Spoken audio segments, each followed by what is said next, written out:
de cómo se dan los inicios del casework. Acuérdense que en la historia del trabajo social, el casework es lo primero que aparece precisamente en la historia de la intervención, de cómo ésta se va dando. Y es a partir de allí, desde cuando empezamos a hablar de intervención como tal. Les recuerdo, les decía que ya nuestra presentación está en en la plataforma. Me confirman si la pueden ver, por favor. ¿Están viendo mi pantalla? Sí, profe. Listo. Entonces vamos a empezar. Durante el trabajo que vamos a hacer, vamos a ir relacionando todo esto con con la película que ustedes vieron. Eh, Hay un foro, el primer trabajo que vamos a realizar es un foro y este foro va precisamente en la lógica de lo que pudieron ver en la película, más una lectura que les acabo de dejar también en la plataforma. Bueno, ¿qué es el casework o trabajo social de casos? Cuando hablen de trabajo social de individuo, cuando nosotros nos matriculamos, a uno le dicen individuo, grupo, comunidad, familia, ¿cierto? Y uno dice, me voy a clase de individuo, ¿sí? Cuando vamos a buscar textos, los vamos a encontrar como trabajo social individualizado, como casework, como procesos de intervención en individuo, para que lo tengan presente.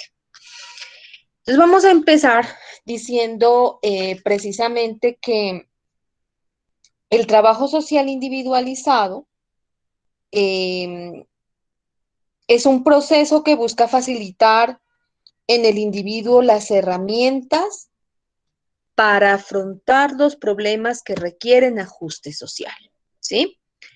El trabajo social a nivel de intervención individual, ¿qué busca? Reconocer en las personas las problemáticas que están enfrentando, ¿sí? ¿Qué les está pasando en un contexto determinado con esas características particulares de cada persona, tratando de posibilitar las herramientas que cada persona tiene, ¿sí? Bueno, ¿por qué nos dice aquí que el trabajo social es un fenómeno complejo, dinámico, que tiene dentro de sí lo moral, los objetivos que lo orientan y la pericia con que se realiza? Porque cada persona es una realidad particular. Cada persona es un mundo particular. Entonces, por eso hablamos de que es complejo y dinámico. Y les decía yo el martes, cuando teníamos nuestro primer ejercicio, nuestra primera clase, cuando hablamos de intervención social, es, es más complejo estandarizar la intervención, les decía yo. No es lo mismo cuadrar una fórmula, ¿sí? Que sé que si dejo la fórmula y la voy copiando en una celda de Excel, pues obviamente los resultados van a empezar a pegarse y van a suceder así automáticamente.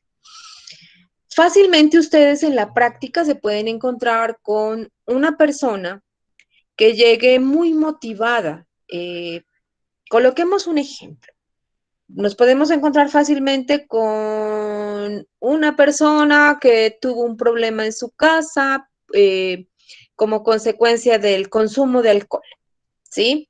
Entonces, llegó a su casa, tuvo un problema con sus hijos y sus hijos reaccionaron, pues obviamente, a esta situación de ingesta de alcohol y le dicen, bueno, papá, nosotros ya, de verdad, ya no queremos que esta situación siga así. Esta persona reacciona a lo que está pasando en su familia y ustedes trabajan en una fundación, digamos, que atiende personas con problemas de dependencia del alcohol y esta persona afectada en sus emociones por lo que acaba de suceder en su familia, voluntariamente va, busca la fundación, acude a ustedes y les dice, la verdad, yo quiero cambiar, ¿sí? Esto que está sucediendo a mí no me gusta, quiero cambiar, entonces ustedes empiezan a hacer su trabajo, va a la primera, va a la segunda sesión y en la tercera sesión o en el tercer taller al que lo llamamos, ya no fue, ¿sí? Y ya no nos contesta los mensajes, ya no responde el teléfono, ¿sí? Nos acercamos a la casa y nos encontramos con que la esposa, sus hijos nos dicen, no, es que ya lleva 6 días tomando y cada vez nos trata peor y demás, ¿sí? Por eso es complejo, ¿sí? Porque los seres humanos somos seres cambiantes.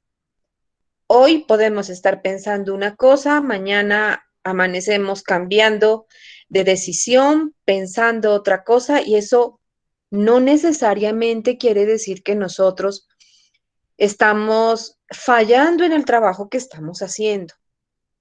De ahí la importancia precisamente de que como iniciamos el trabajo, ¿sí?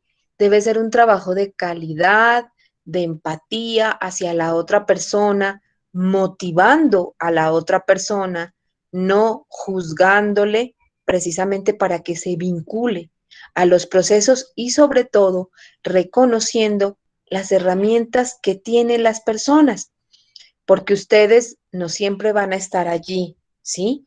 Y algo que nosotros, que diría que estamos haciendo un tanto mal nuestro trabajo es generando dependencia en las personas de lo que nosotros estamos haciendo. Entonces, a veces nos encontramos con procesos donde la persona sale del proceso de ayuda y se lo encuentran ustedes 2 o 3 meses después y está igual o peor que antes, ¿sí? Y es porque lo acostumbramos a que todo se lo hacíamos nosotros. Entonces, desde el principio, ojo con eso. Traten de buscar en las personas, desarrollar precisamente todas las potencialidades que ellos tienen y tratar sobre todo de que las personas formen parte del proceso desde el principio. Hablamos de lo moral, de los objetivos y la pericia con que se realiza. Les decía yo el martes pasado que cuando nosotros trabajamos con personas, va a estar presente allí nuestros valores. Van a estar presente allí las cosas que nosotros hemos aprendido a lo largo de la vida. Pero allí es donde precisamente nosotros debemos poner en marcha y a jugar los principios éticos del respeto por la otra persona, independientemente de lo que haya hecho, independientemente eh, de cuál es la situación que se está atravesando. Eso no quiere decir precisamente que no nos vaya a causar sensibilidad, indignación, una situación particular, pero lo que sí quiere decir es que detrás de una situación siempre hay un ser humano, ¿sí? Entonces, atiendan al ser humano y ahí está la moral. Los objetivos, ¿sí? ¿Por qué son importantes los objetivos? Y yo siempre se los digo. Lo que pasa es que cuando nosotros salimos de la formación, tenemos tantos elementos, ¿sí? Que uno termina haciendo un montón de cosas en relación a un caso y a veces pierde los objetivos de la institución u organización donde está trabajando. Entonces, piensen siempre en el lugar que ustedes están trabajando. ¿Cuáles son los objetivos de la institución, de la organización? ¿Qué busco yo con esta persona? ¿Qué es lo que necesita realmente? ¿Qué es lo que requiere? ¿Sí? Inicialmente. ¿Qué es lo que requiere inicialmente? Les voy a colocar un ejemplo y ustedes me van a responder. ¿Sí? Porque aquí no solo tiene que hablar la profe, sino nos aburrimos. Eh, si yo me encuentro a una persona, eh, una mujer, que lleva 5 días en la calle, la encuentro como perdida, con una sobredosis de consumo de sustancias psicoactivas, está deshidratada, eh, no se ha bañado en todo ese tiempo, claramente está triste, con una depresión, llega al hospital y del hospital llaman a la trabajadora social para que indague un poco sobre su situación y al hablar con ella, cuando ella ya está consciente, afirma que hace aproximadamente un mes se separó de su pareja y esa situación de separación la llevó precisamente a perder muchas cosas que tenía y empieza a consumir drogas y en la última semana dejó de comer, consumió drogas y eso la llevó a debilitarse. ¿Qué es lo primero que tenemos que atender, chicos, chicas? En esta persona, ¿qué es lo primero que tenemos que atender?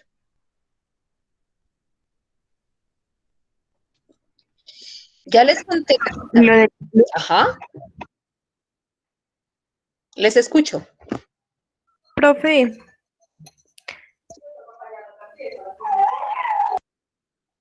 Ajá, profe, mira su estado de salud. ajá, su estado de salud. Ajá, Profe, hacer un planteamiento del problema.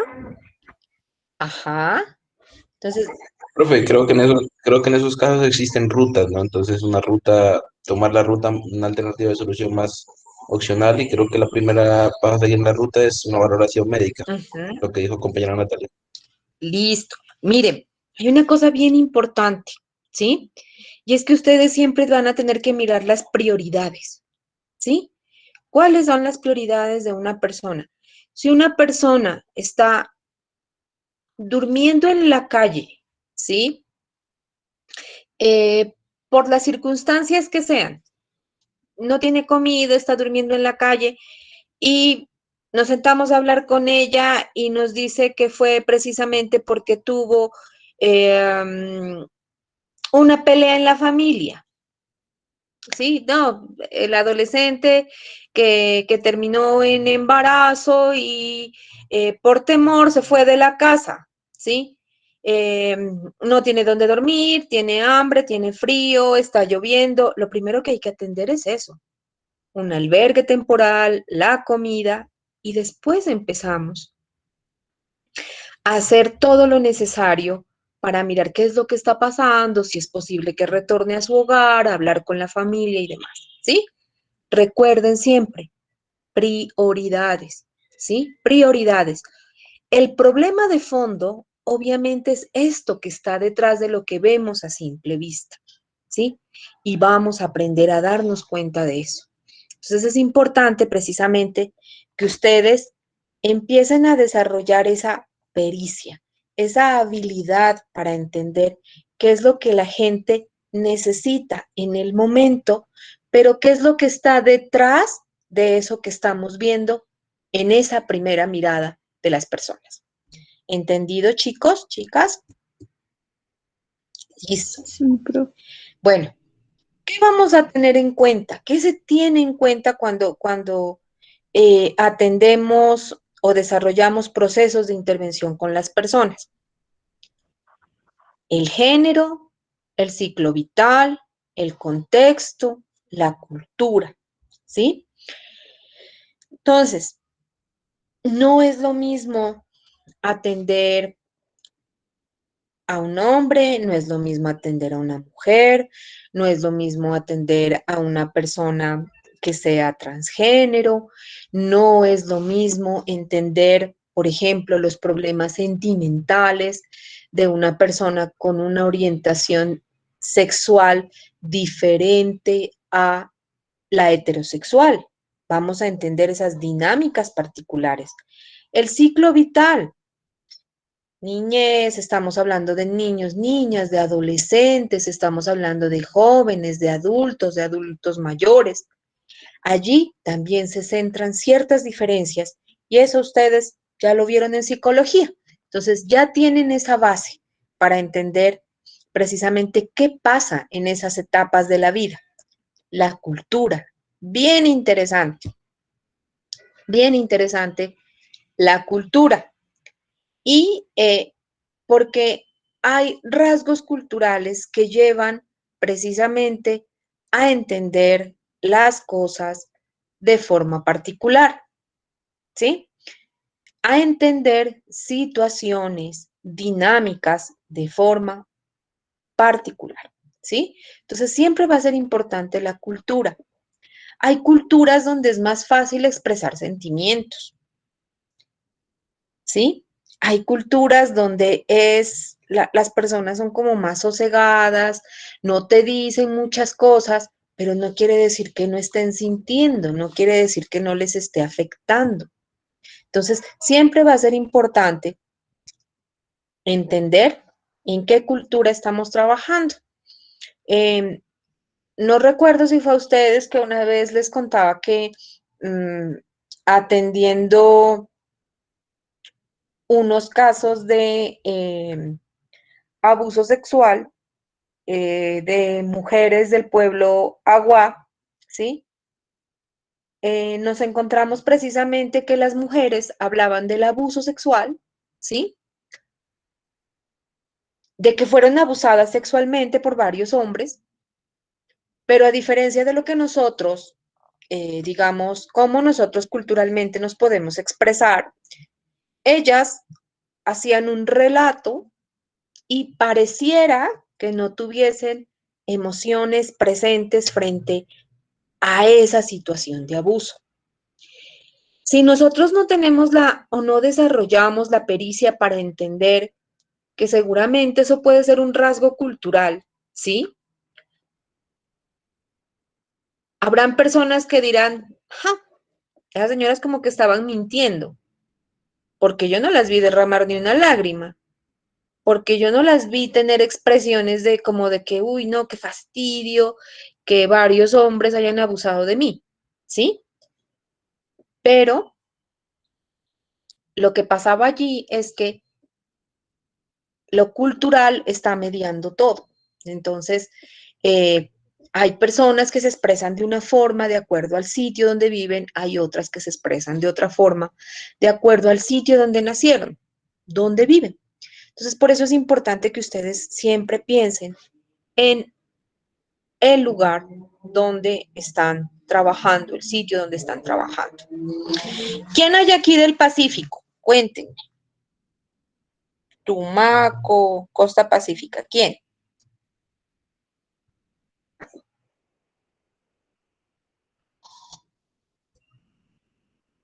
A ver, si no, yo busco por apellidos, es fácil. ¿Quién hay de la costa pacífica? Cuéntenme. Yo, profesor, soy de allá. Solange, listo.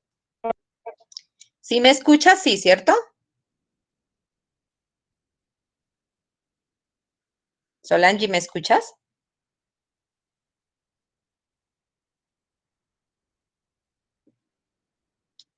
Parece que se nos fue.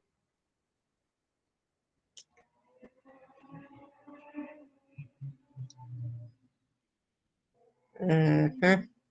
Bueno, Solange se fue porque le quería hacer una pregunta para que ustedes entiendan porque es importante lo cultural también. Si llegas, me cuentas. Si ya puedes escucharnos y que te podamos escuchar. ¿Cuál es el problema o necesidad que sugiere la atención? Es un poco lo que yo les contaba hace un ratico, ¿sí? Vamos a identificar, más adelante lo vamos a ver, cuál es la diferencia entre la demanda y el problema, ¿sí? Entonces, la demanda es lo que la persona está solicitando, lo que expresa solicitar, y el problema generalmente es algo que tiene una raíz más profunda, ¿sí? Y es lo que paulatinamente nosotros vamos a tratar de ayudar a solucionar. No solucionar, sino ayudar, facilitar el proceso. Y el lugar donde se solicita el apoyo. Entonces yo ya les decía, precisamente ustedes deben tener en cuenta cuál es el sitio, la institución, la organización donde ustedes están trabajando. Bueno, y ahora sí, vamos a entrar a hablar un poco de la historia del casework, ¿sí? Entonces, entre el siglo XIX y el siglo XX es cuando se empieza a hablar de la profesionalización del trabajo social.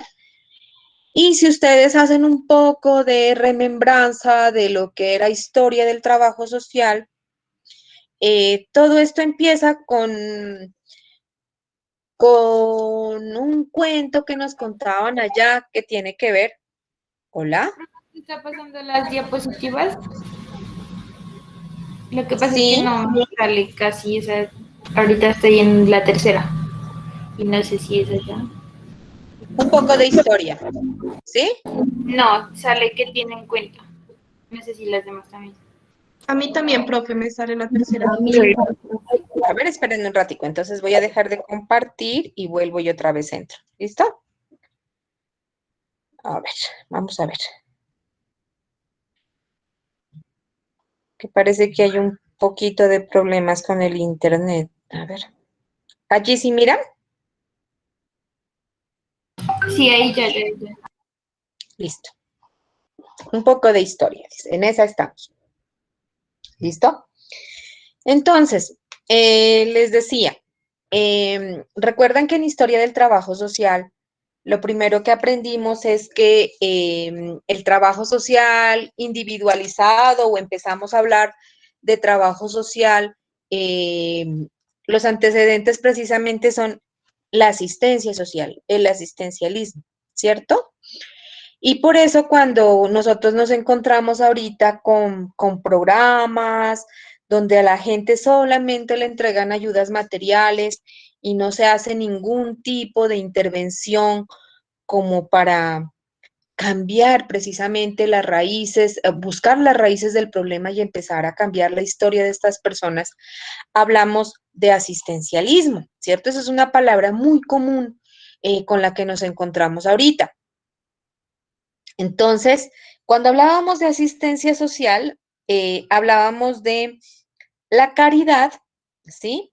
Que era hacer el bien por amor a Dios, ¿sí? Entonces ahí fue cuando se empezó a hablar de que se ayudaba a los pobres a través de la limosna, ¿sí? Entonces se les daba solamente lo material, asistencia social. Paulatinamente fuimos pasando a lo que se conocía como la filantropía, ¿sí? Y la filantropía se habla precisamente de hacer el bien por amor al hombre. Incluso ustedes ahorita todavía escuchan cuando describen a personas, a millonarios, por ejemplo,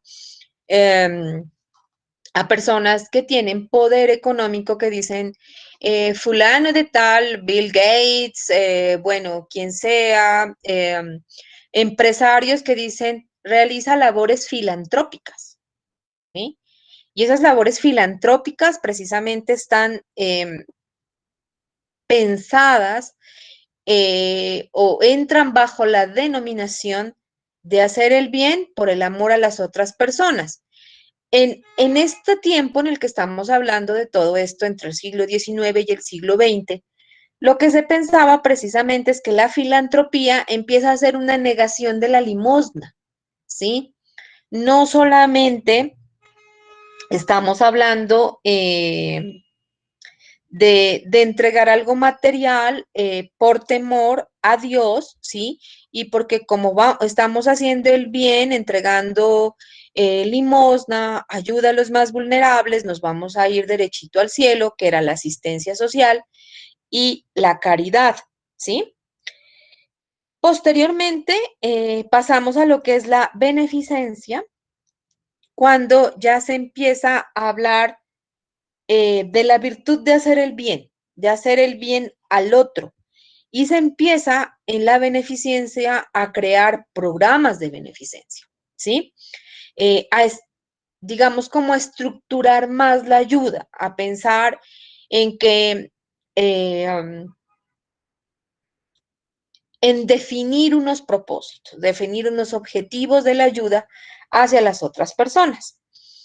Y aquí nos encontramos precisamente que lo que se hacía tanto en la asistencia social, en la filantropía y lo que fue después la beneficencia, siempre se hizo desde la esfera privada, siempre. Entonces, era como el que tenga la voluntad de ayudar, los que tengan la posibilidad de hacerlo, los medios para hacerlo, pero no se había pensado precisamente en que el Estado tenía precisamente que empezar a desarrollar programas que busquen beneficiar a los más vulnerables, ¿sí?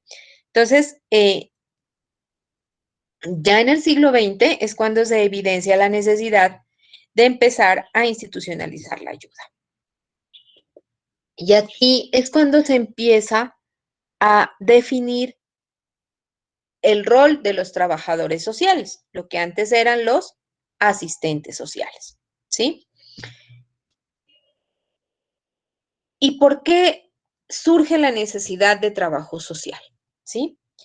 Porque se necesitaba precisamente una profesión que articule a quien necesitaba con quien estaba entregando la ayuda, ¿sí? Se necesitaba una persona, ¿sí? Que empiece a tener formación, que empiece a tener habilidades, que empiece a tener características para poder identificar a quién necesitaba, cómo hacerle llegar la ayuda, cómo canalizar la ayuda tanto de lo privado como también de los programas que empezaban a surgir a partir de los gobiernos. En esta época, lo que estaba pasando, tanto en Europa como en Estados Unidos, es que hubo mucha migración del campo a la ciudad como consecuencia bueno, de la revolución industrial, de muchas cosas que sucedían en esa época.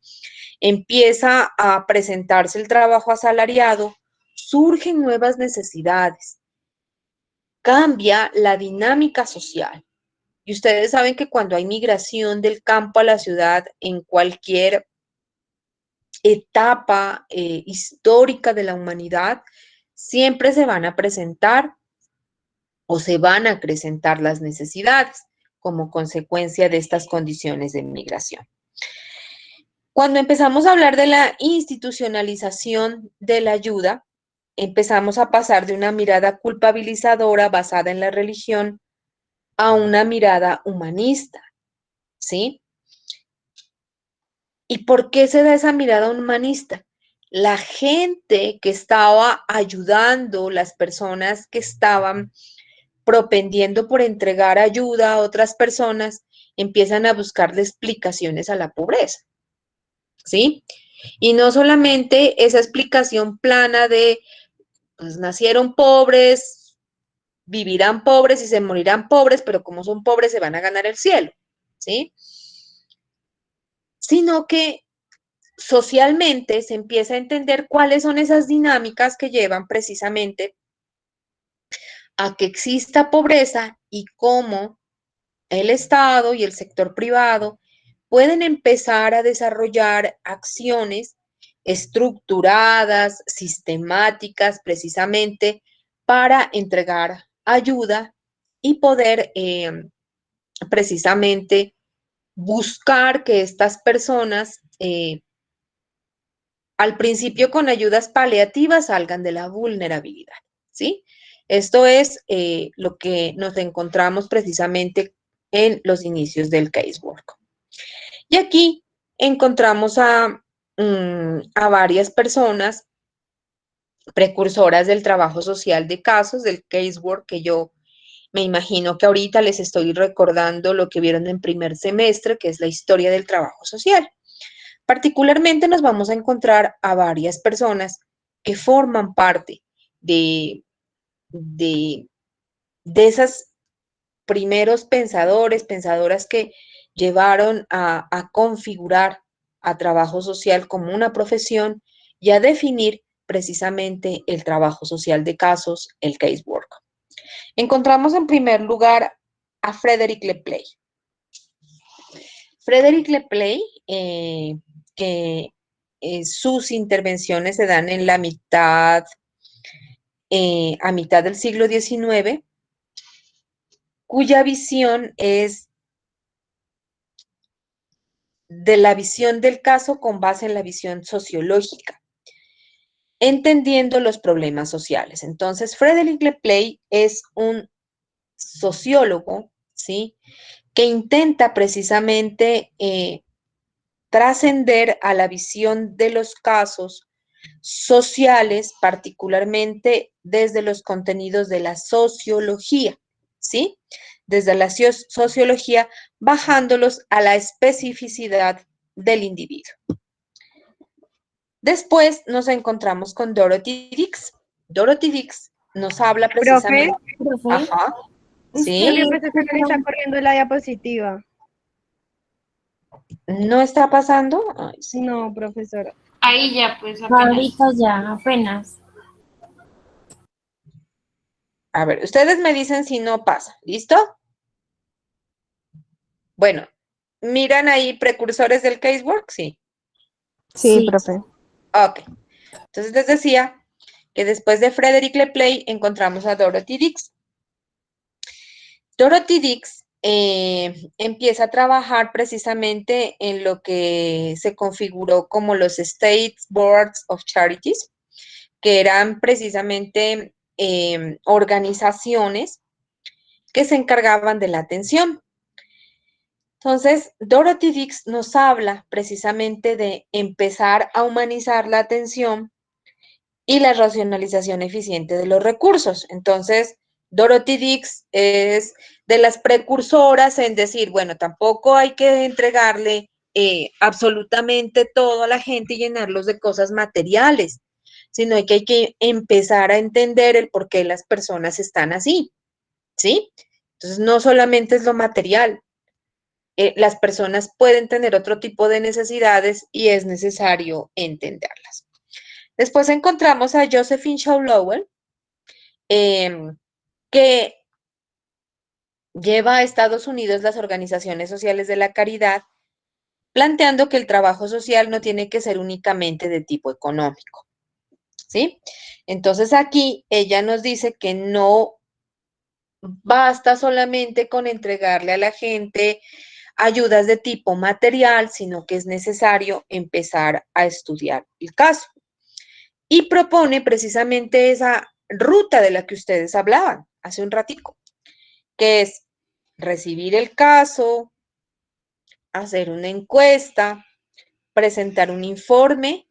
Este informe se lo presentaba a una comisión conformada por varias personas y estas personas definían qué medidas, ¿sí?, y la entrega de ayudas hasta ir superando la situación que se está presentando. ¿Listo? ¿Ustedes creen que todavía se aplican algunas cosas de lo que nos plantea Josephine Shaw Lowell? ¿O todo está totalmente cambiado ahorita? No, profe, sí, sí se sigue aplicando. Sí, ¿cierto? En la actualidad seguimos aplicando muchas cosas de lo que nos enseña Josephine Shaw Lowell. Entonces, recibimos a una persona, obtenemos información, elaboramos un informe, ¿se acuerdan del informe social, de la historia social que yo les presentaba? Elaboramos un informe, en ocasiones esto lo discutimos con otros profesionales, ¿sí? Y allí se va definiendo de acuerdo a los objetivos de nuestra organización o institución donde estamos trabajando, qué es lo que vamos a entregar directamente y lo que vamos a gestionar, ¿sí? Porque eso también lo vamos a ver. Hay cosas que a veces no se entregan o no se suministra el apoyo desde la organización, sino que hay cosas que tenemos que gestionarlas. Entonces es importante que tengamos en cuenta también eso. Y aquí encontramos a la señora Mary Ellen Richmond. ¿Sí? Yo creo que todos los trabajadores sociales hemos oído hablar de ella, hablamos de ella, les decía yo que Profe, ¿puede pasar la ¿Ya pasó? diapositiva? ¿Ya pasó? No, ¿Allí? ya. ¿Ya ven a Mary Ellen Richmond? Sí, profe, ya. Ah, listo. Bueno.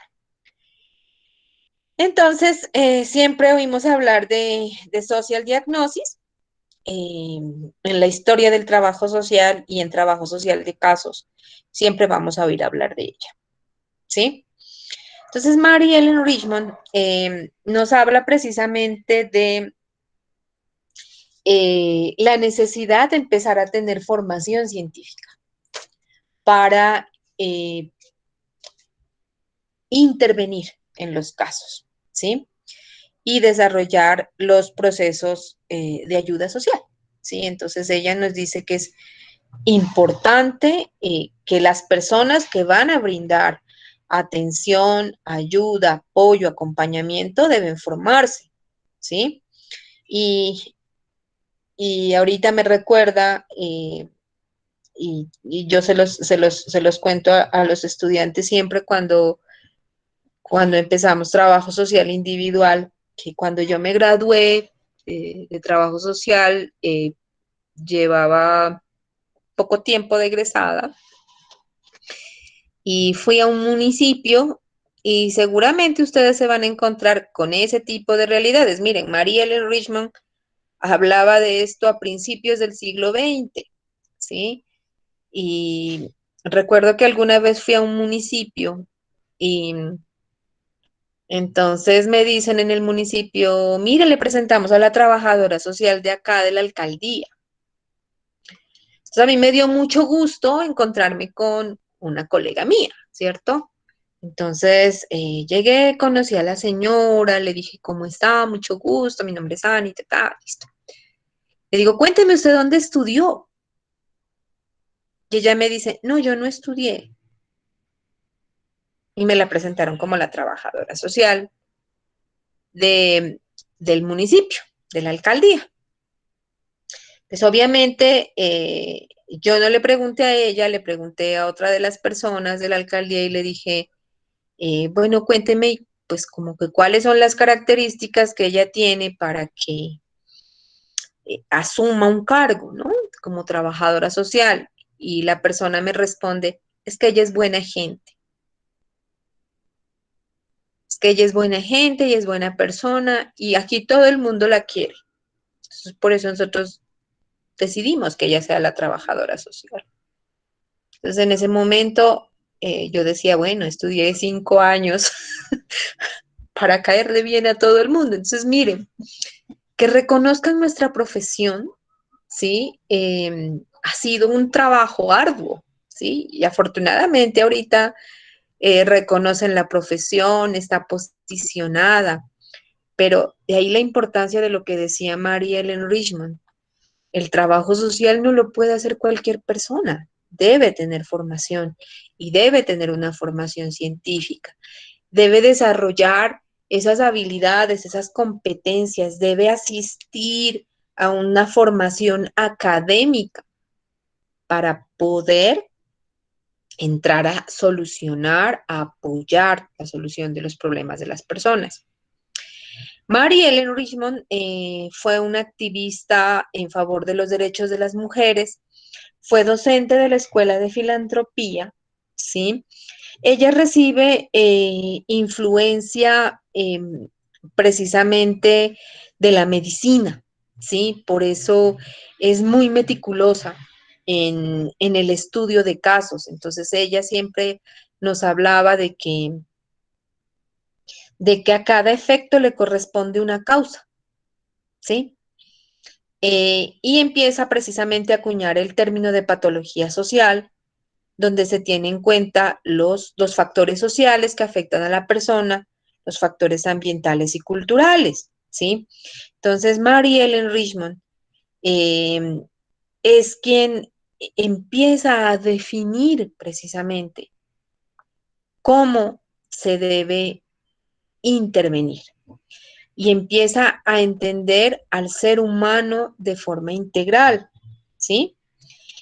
Y nos dice Mary Ellen Richmond que cuando empezamos a apoyar, a intervenir en un caso, no solo debe intervenir trabajo social, sino que es necesaria la articulación, la participación de otros profesionales. Entonces, recibiendo precisamente esa influencia tan marcada de la medicina, entiende cómo se debe tratar de intervenir. Y aquí hay otro aporte importante, y es que ella habla de la influencia que se da de parte de amigos, de familiares y de vecinos que determinan precisamente características específicas en las situaciones que las personas enfrentan. Entonces, en esta época es cuando empiezan a surgir las primeras instituciones académicas definiendo el objeto de trabajo social. Bueno, y aquí hay algo bien importante y precisamente es el hecho de que Mary Ellen Richmond empezó a, por decirlo de alguna forma, sistematizar 2.800 casos que ella atendió desde 1904 hasta 1917. Y después de haber atendido todos estos casos, con todos esos aprendizajes que surgen de la atención, se publica Social Diagnosis. Encontramos también a Gordon Hamilton, Pero, con Profe, ¿qué pasa? Las ¿Ya cambió? diapositivas. No, ¿No? ¿Allí? profe. ya. Dime. ¿Sí? ¿Te escucho? Profe, Dime.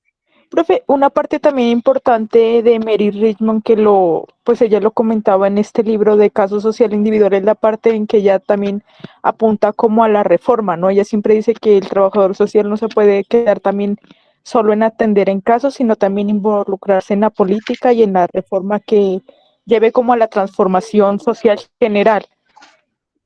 Sí, precisamente Mary Ellen Richmond fue activista, ¿no? Activista de derechos y veía en los trabajadores sociales también esos sujetos políticos, ¿sí?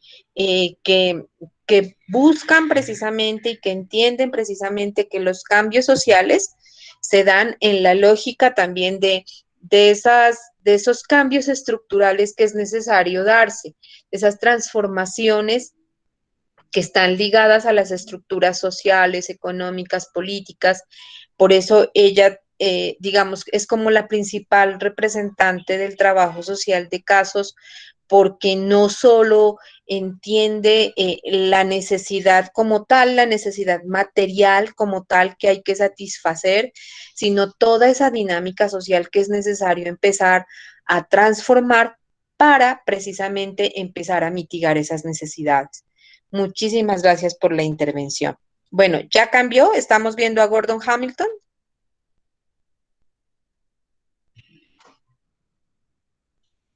¿Sí cambió la diapositiva? Sí, profe. Listo. Bueno, encontramos a Gordon Hamilton. Les decía que los aportes de Gordon Hamilton se hacen evidentes en los años 20. Ella recibe influencia del psicoanálisis, ¿sí? Esté entendiendo que los casos los define como acontecimientos vivos, ¿sí? Considerando precisamente esa dinámica que se da en la vida de los seres humanos, ¿sí? Entonces ella nos dice que hay que tener en cuenta factores económicos, físicos, mentales y sociales, ¿sí? Asume precisamente al ser humano de forma más integral, ¿sí? Y entiende precisamente que muchas, mm,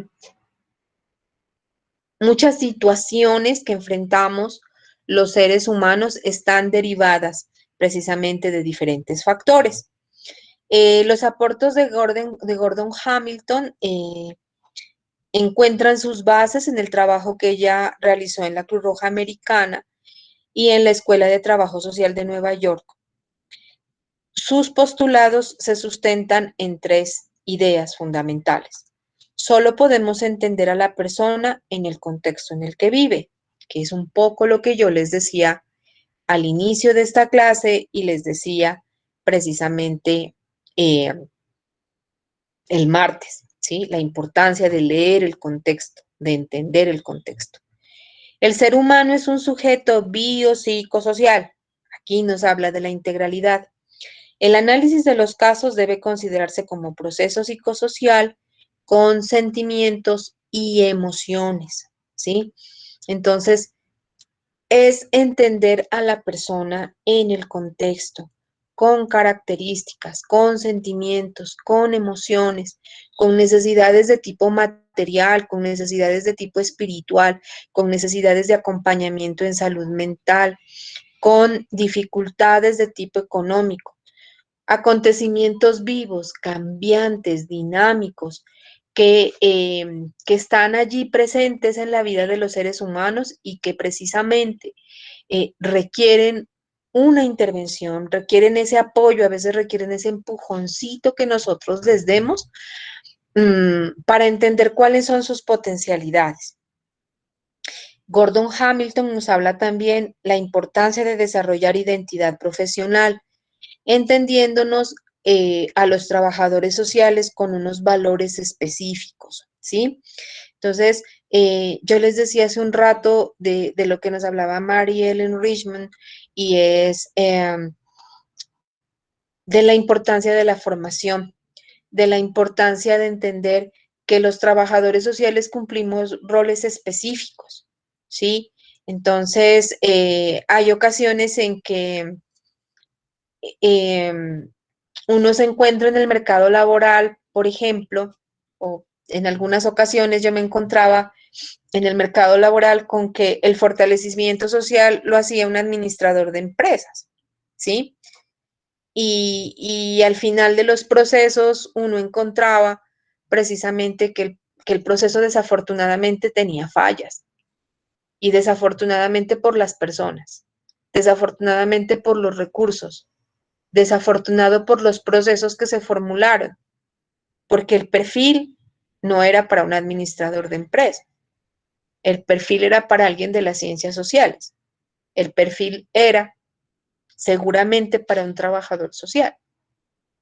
Entonces, por eso es Gordon Hamilton nos habla de desarrollar, de fortalecer esa identidad profesional y de entender que nosotros tenemos roles específicos para los cuales nos formamos. Vamos a hablar ahorita del casework en Europa, ¿sí? El contexto del que yo les hablaba precisamente es el contexto norteamericano, pero también entendemos que el casework recibe una influencia europea. Entonces, aquí encontramos el fenómeno de que son los trabajadores sociales que estaban en Estados Unidos, en Norteamérica, que forman personas en Europa para trabajar en atención individualizada. Entonces, es en Norteamérica donde se le da, donde se encuentra una mayor influencia de la necesidad de formar trabajadores sociales y son estos trabajadores. ¿Ya cambió? ¿No ha cambiado? Ya, ¿Ya? Listo.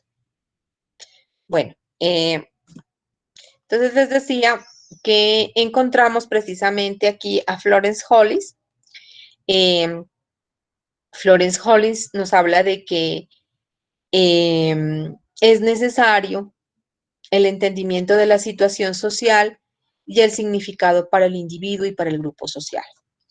Florence Hollis recibe influencias de la sociología, la psicología, dando mucha importancia al desarrollo del yo.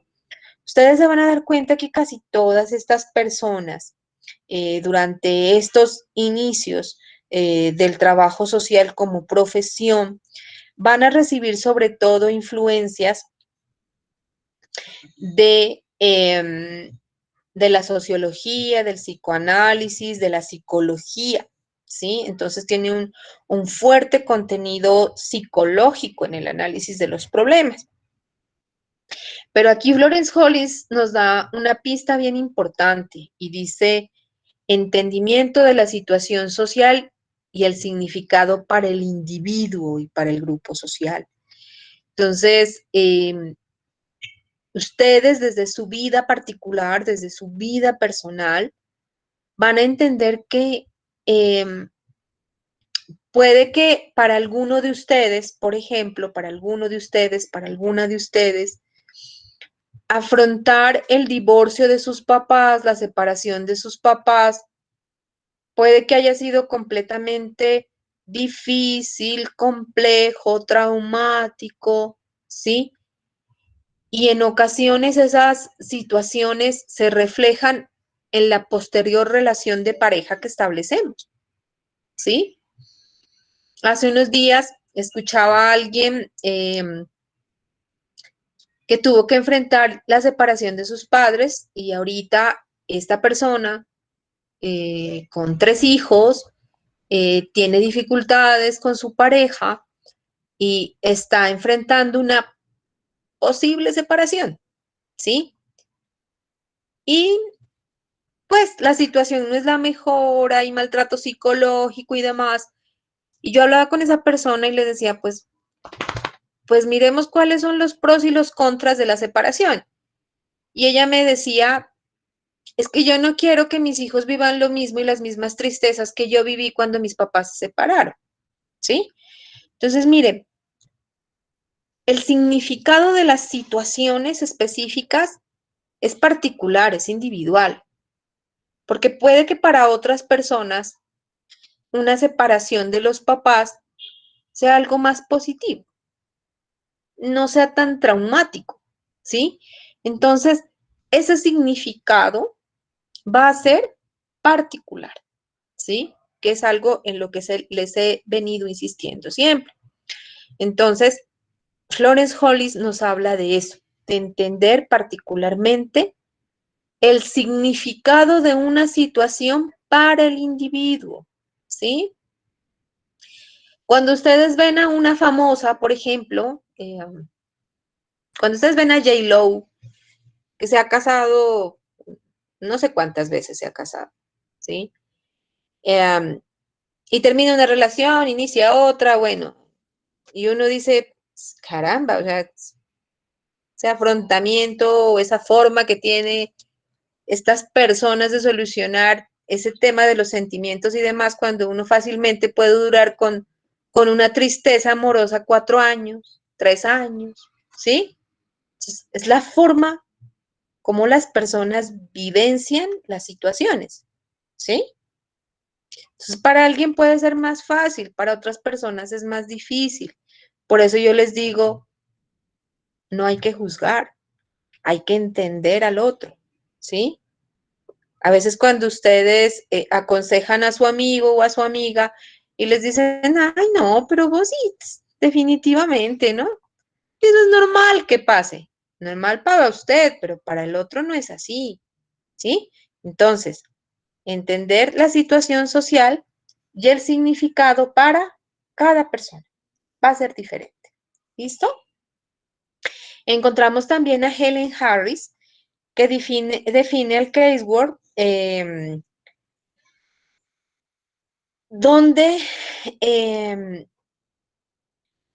se debe entender que la intervención se debe basar en entregar herramientas a personas y familias para resolver los problemas psicosociales desde un contexto institucional. Helen Harris recibe la influencia de la teoría del desarrollo de Erickson y trabaja sobre el modelo de resolución de problemas. Entonces, Helen Harris nos habla precisamente de entregar a las personas herramientas y habla de contextos institucionales. Entonces, al hablar de contextos institucionales, Helen Harris lo que nos busca o lo que nos lleva a entender es que deben existir programas de atención, de que deben existir estructurados espacios de atención donde haya personas preparadas para la atención de las necesidades de las personas, pero en la lógica de reconocer las herramientas personales que tienen estas personas. Entonces, ya no es el asistencialismo, ya no es la filantropía, voy allá siempre que necesite ayuda. Helen Harris entonces nos habla de que las personas van a necesitar ayuda, sí, pero el que está apoyando, el que está ayudando a través de un programa estructurado, empieza a brindar apoyo, pero también empieza a enseñarle a la gente, usted también tiene capacidades y junto con sus capacidades vamos a empezar a salir de todo esto. O sea, no necesariamente va a tener que buscarme siempre a mí. ¿Sí? Para terminar con lo que es la influencia en Europa, encontramos a Mathilde Durranquet, también en la década de los 20 en Francia. Mathilde Durranquet recibe una diplomatura como trabajadora social en trabajo social, estudia psicología social y terapia familiar. Y Profe. ella, ¿no ha cambiado? A ver. No. ¿Listo? Ya, profe. Listo. Ya, profe. Entonces, Mathilde Durranquet nos habla de, o incursiona con el desarrollo del método clínico, ¿sí? A través de la prevención, la promoción y la mejora social, ¿sí?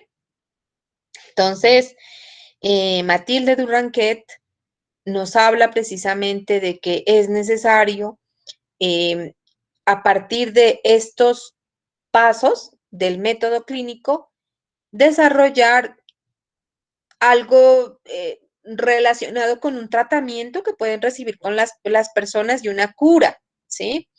Pero no digamos esa cura como la hablamos en medicina, sino precisamente la posibilidad de que las personas, a partir del apoyo que están recibiendo, más la incorporación de sus habilidades, de sus potencialidades, vayan sanando esas situaciones, ¿sí?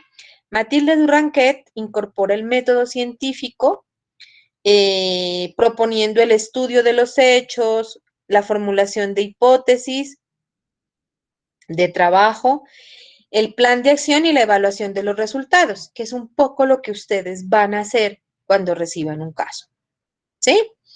Cuando uno empieza a escuchar el relato de una persona, ¿sí? Cuando le empiezan a contar las cosas, de hecho, cuando un amigo, cuando una amiga les empieza a ustedes a contar el problema, ustedes en su cabeza ya se están formulando una hipótesis, ¿sí?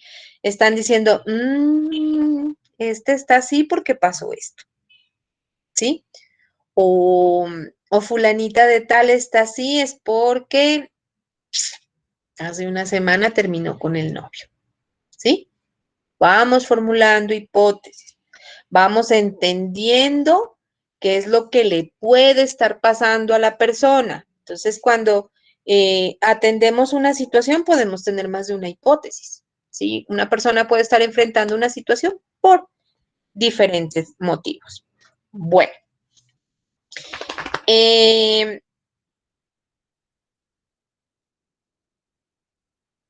Hemos hablado de la influencia europea y de la influencia norteamericana. Y resulta que entendemos precisamente que el trabajo social en Latinoamérica es diferente al trabajo social europeo y al trabajo social eh, norteamericano, ¿sí? ¿Por qué? Porque nuestras necesidades son diferentes, ¿sí? ¿Quién me quiere recordar qué sucede durante la década de los 60 y 70 en Latinoamérica a nivel de historia del trabajo social? ¿Cómo se llamó eso? Gánense 5 décimas. ¿Quién se las quiere ganar? ¿Cómo se llamaba eso? Lo que sucedió en esa época. ¿Me podría repetir la pregunta, profe? ¿Profe? A ver, ¿qué fue lo que pasó durante la década de los 60 en Latinoamérica que tiene una definición específica en relación Conceptualización, profe. la reconceptualización? Muy El bien. movimiento de la reconceptualización. Sí, pues se llama reconceptualización, ¿no? Espérate, recuérdame tu nombre. Caterine, profe. Catherine. Listo. Bueno, entonces, a ver, cuéntenme qué fue eso que sucedió en Latinoamérica en la década de los 60 que llevó a que nuestra realidad se transforme y bueno, y que hasta ahora vemos la influencia. ¿Qué fue lo que pasó en Latinoamérica? ¿Qué fue eso ¿Profe? ¿Qué fue eso que pasó en Latinoamérica en los 60 que llevó a que el pensamiento latinoamericano cambiara. Profe, le Ajá. comento. Profe, pues ahí llegó como a Latinoamérica el pensamiento marxista y la revolución cubana. Entonces empezó a atravesar esa ideología de la transformación y bueno, va por ese. Ajá, eso. Bueno, algo que ustedes deben tener muy presente, ¿sí? Es que la realidad de Latinoamérica se reconfigura a partir de la Revolución Cubana, ¿sí? Acuérdense todo lo que sucedió en esa época. Si ustedes se acuerdan de la historia que miraron en el colegio, de pronto en seminario de coyunturas sociales, hablaron un poco también de eso. En los 60s, en Latinoamérica, cuando empiezan a surgir todos estos movimientos revolucionarios en América, a partir de la Revolución Cubana, empezamos a entendernos precisamente de otra forma, ¿sí? Y nos damos cuenta que las teorías europeas, las teorías norteamericanas, si bien apoyaban los procesos de intervención, como que tampoco eran muy aplicables a la realidad latinoamericana, ¿sí? Teníamos otra forma de vulnerabilidad, teníamos otras formas de ver la pobreza, otros tipos de pobreza, otros tipos de realidades que no se podían entender a la luz de las teorías que ya veníamos recibiendo. Entonces, aquí es donde surge el movimiento de reconceptualización, de entender precisamente que nosotros nos debemos leer de otra forma, ¿sí? Entonces, en la década de los 60 encontramos que en España hay una crisis en la profesión, empiezan a generarse movimientos de estudiantes y docentes para hacer otras lecturas de la realidad. Y aquí, en el movimiento de reconceptualización, precisamente, encontramos que se habla de críticas al positivismo y al funcionalismo, al positivismo de Comte, ¿sí? Donde se habla de leyes Profe, universales. Ajá. la diapositiva. Ay, señor. Yo viene enchufada y la diapositiva no cambia. Ahí ya. Ya, profe. Listo. Entonces les decía que se hacen críticas al análisis de los problemas sociales desde el positivismo de Augusto Comte, ¿sí? Donde se hablaba de las leyes universales, de la observación, de la medición. Se critica también el funcionalismo de Durkheim, Parsons, Malinowski, ¿sí? Entendiendo precisamente el análisis que hacían de las clases sociales, de los roles y demás, ¿sí? Entonces, la reconceptualización busca entender las problemáticas desde las causas estructurales. ¿Y se acuerdan que Mary Richmond ya nos hablaba de eso? ¿Sí?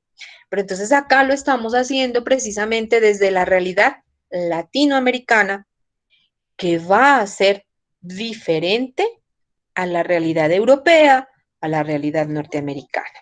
¿Sí? Entonces, en el movimiento de reconceptualización hablamos de, o se trata de analizar las contradicciones del sistema social, de las estructuras sociales y de cómo las personas están sometidas a ideologías dominantes. Y obviamente todo esto está mediado por esa influencia en el pensamiento latinoamericano que surge de la Revolución Cubana. La reconceptualización nos lleva a entender que el hombre es sujeto y objeto de intervención, ¿sí? Cuando antes solo se pensaba en las personas para que reciban entrega, para que reciban ayudas, ¿sí? De hecho, hay muchas instituciones colombianas donde a las personas no les hablan de que son sujetos de derechos, sino que son beneficiarios de ayudas. Y eso está mal, ¿sí? Porque estamos precisamente afirmando que esas personas son objetos de intervención, que nosotros tenemos la verdad revelada y que a ellos solamente les vamos a entregar ayuda, ¿sí? Lo cual no es cierto. Se define entonces nuevos objetivos en torno a la intervención, entendiendo que ya no vamos a entender a las personas como oprimidos únicamente, sino a las personas como sujetos conscientes de su situación que pueden generar cambios a partir de precisamente de entender sus, sus necesidades, pero también sus potencialidades. ¿Ya cambió la diapositiva? No, profe. Ahí ya. Bueno, entonces, encontramos precisamente que se da, como hemos podido ver en este recorrido histórico, la influencia de las ciencias sociales en la configuración de la disciplina. Entonces, durante los siglos XIX y XX encontramos influencias de la sociología, la historia, la política y la psicología. Y paulatinamente se va definiendo la profesión como un campo propio, ¿sí? Como un sistema de conocimientos científicos, teóricos, metodológicos y técnicos.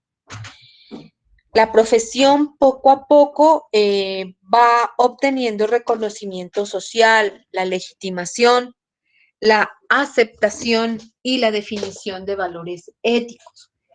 Entendemos precisamente que nuestra profesión poco a poco se va, si bien al principio se alimenta de todas estas ciencias y se sigue alimentando de estas ciencias, ya nosotros vamos definiendo un perfil profesional.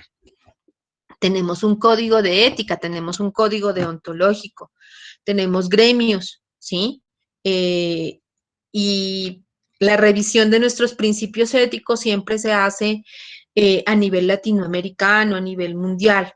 Entonces, todas esas influencias que hemos recibido históricamente en la intervención han definido precisamente nuestro perfil, han definido precisamente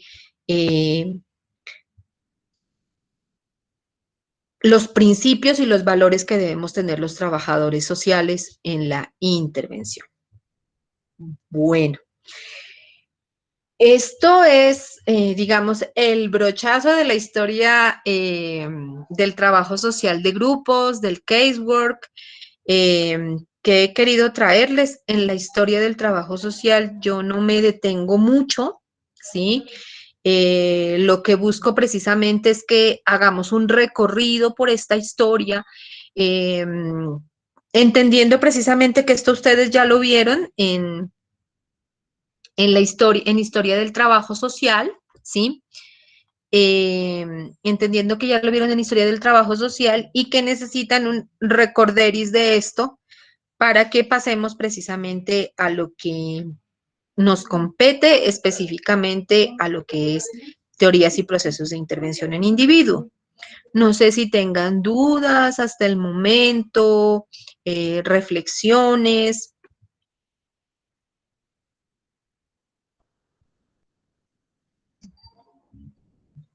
Nada.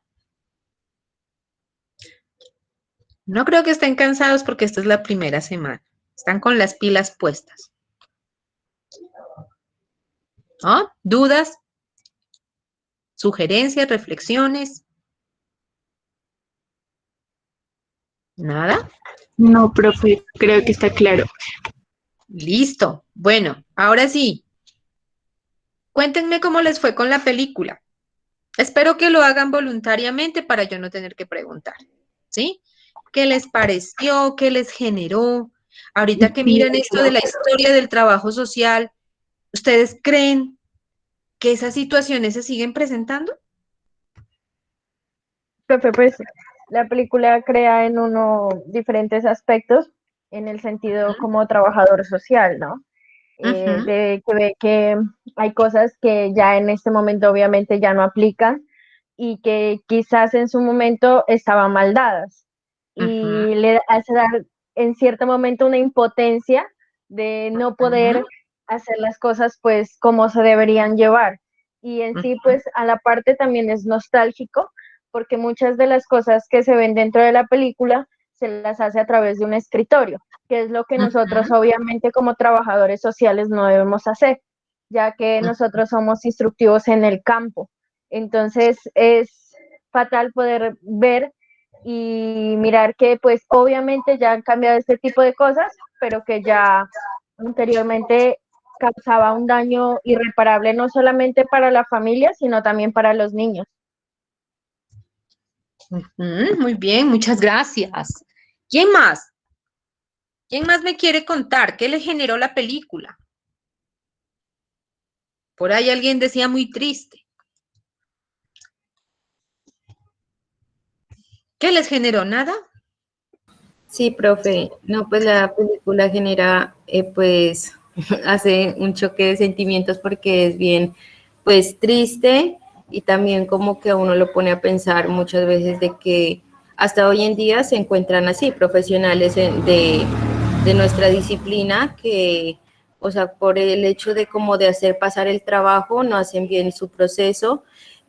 También me hizo recordar la película de que una profesora pues nos comentaba, ¿no? De que una trabajadora social, cuando ella estaba trabajando en el ICBF, o sea, por solo dejarse llevar de que la mamá decía, no, que pues que ella se había solucionado los problemas familiares, que le devolvieran al niño, pues el padrastro que era pues el victimario, que él como que lo maltrataba al niño, pues la trabajadora social lo reintegró a la familia y pues ¿qué sucedió? Que el niño recibió fuertes golpes del padrastro que al último lo dejaron pues, o sea, lo dejaron con muerte cerebral. Entonces ahí como que uno se pone a pensar que todavía existen este tipo de casos.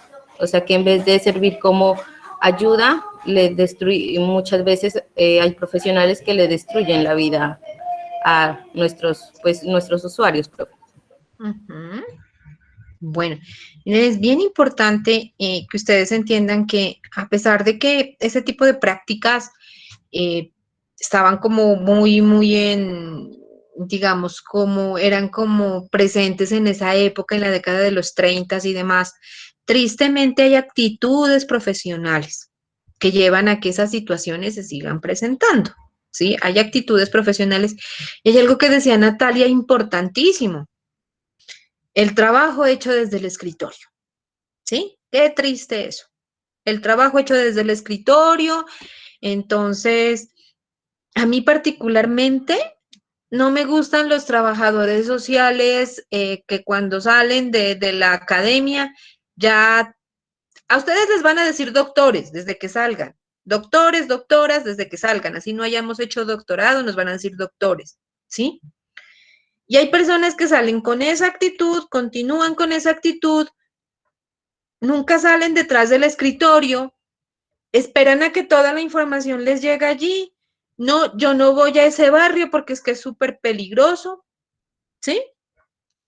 Yo no me meto allá porque es que no, allá van a salir los perros y me van a morder. Entonces, ojo con eso, ¿sí?